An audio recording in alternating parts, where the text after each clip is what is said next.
Welcome to the UTG at Work podcast. I'm Deacon Mike Houghton. I'm the executive director of an apostolate called UTG at Work. Our mission is to help women and men joyfully live their faith and witness to Christ in the gospel in the workplace.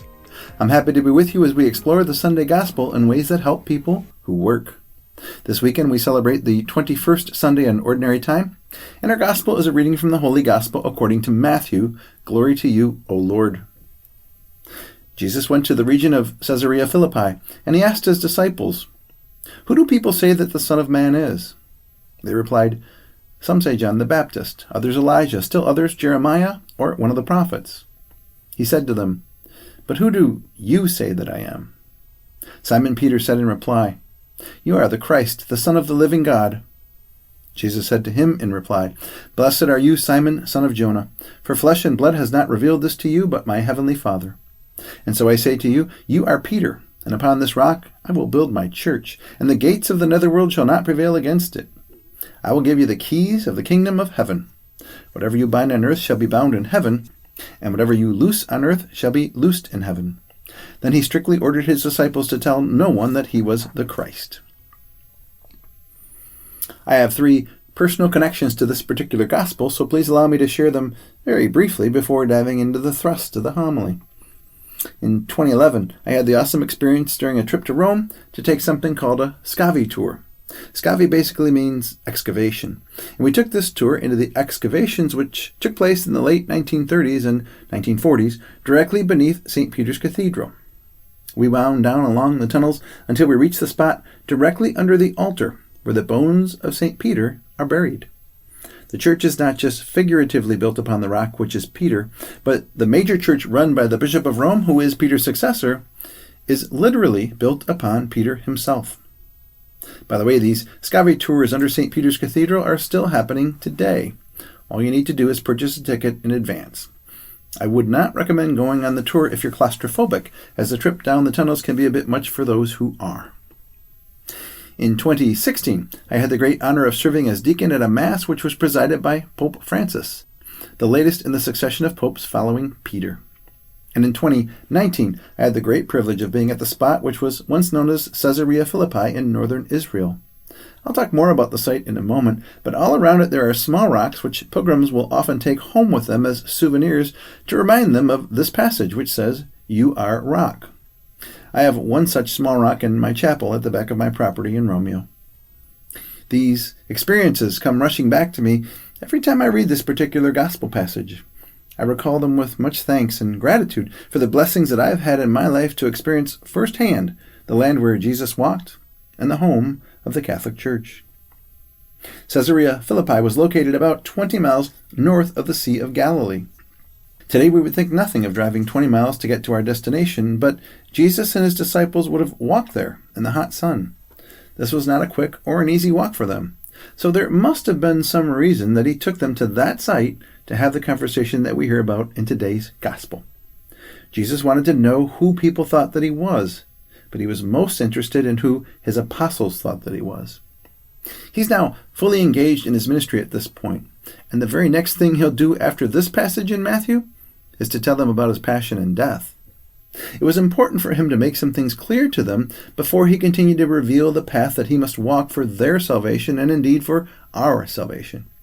He needed them to understand that he was the Messiah, the Son of God. And even when they did hear Peter confess that he was, well, they still struggled at first to understand why he needed to be crucified. But why go all the way to Caesarea Philippi to have this discussion?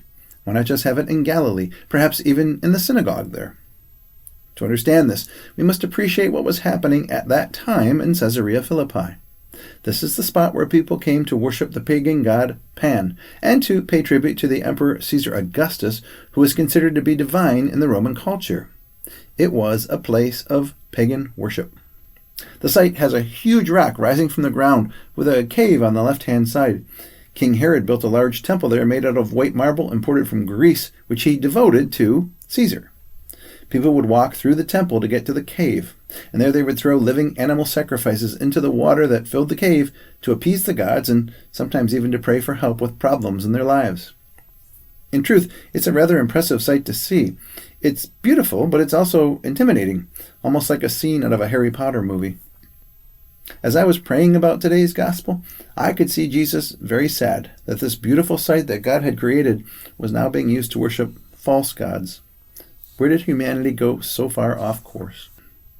Jesus brings his apostles to this site so that they can clearly understand that he is truly God, whereas these other false gods are nothing.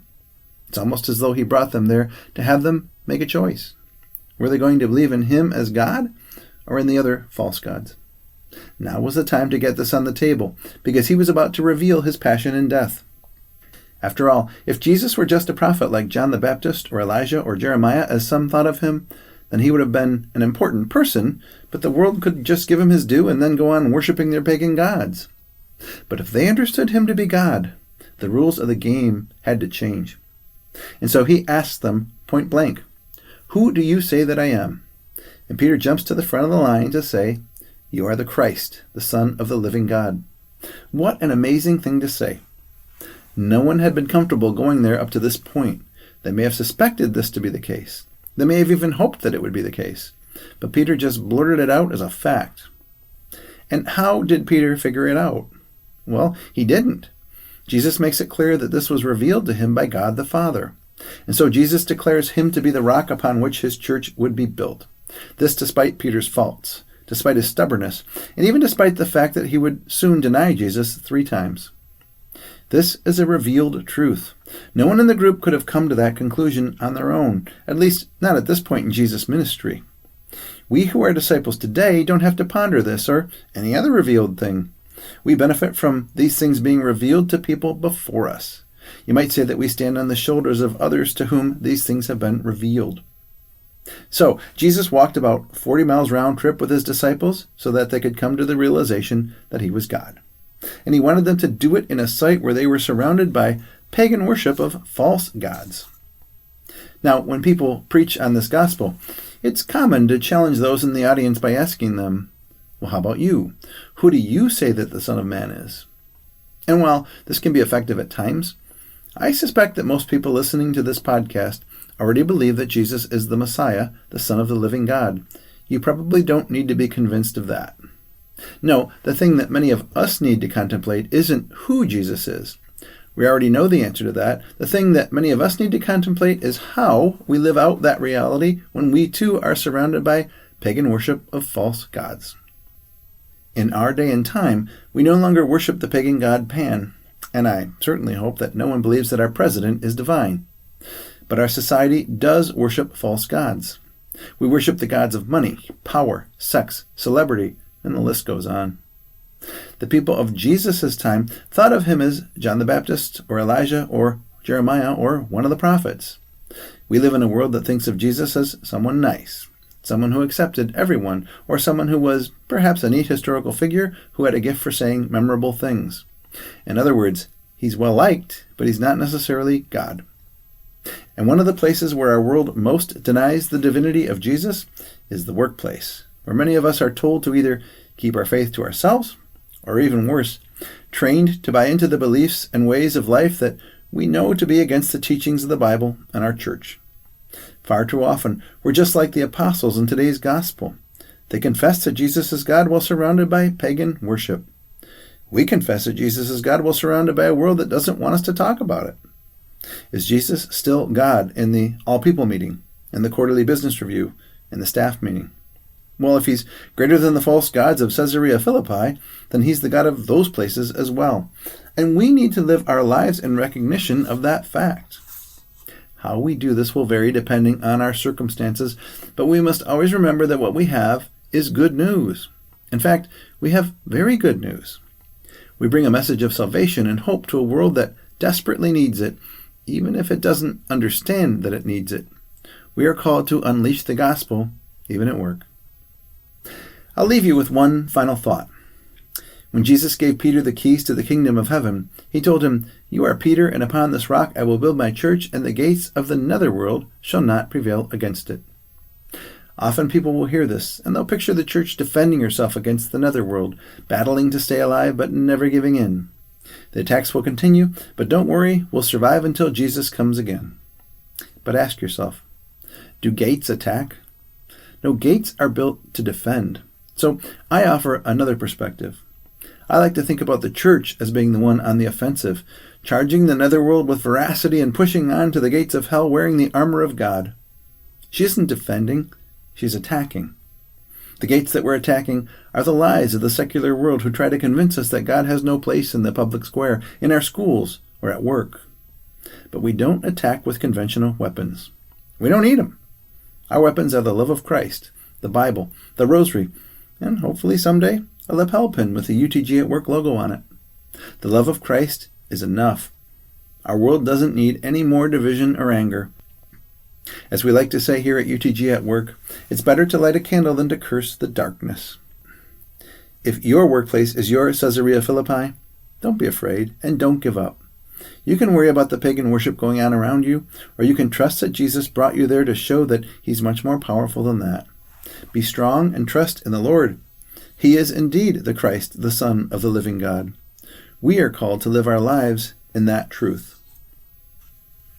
Thanks for joining me for this week's UTG at Work podcast. I look forward to meeting again next week.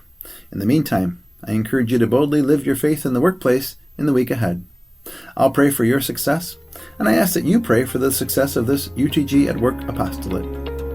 If you want to learn more about us, please visit utgatwork.org.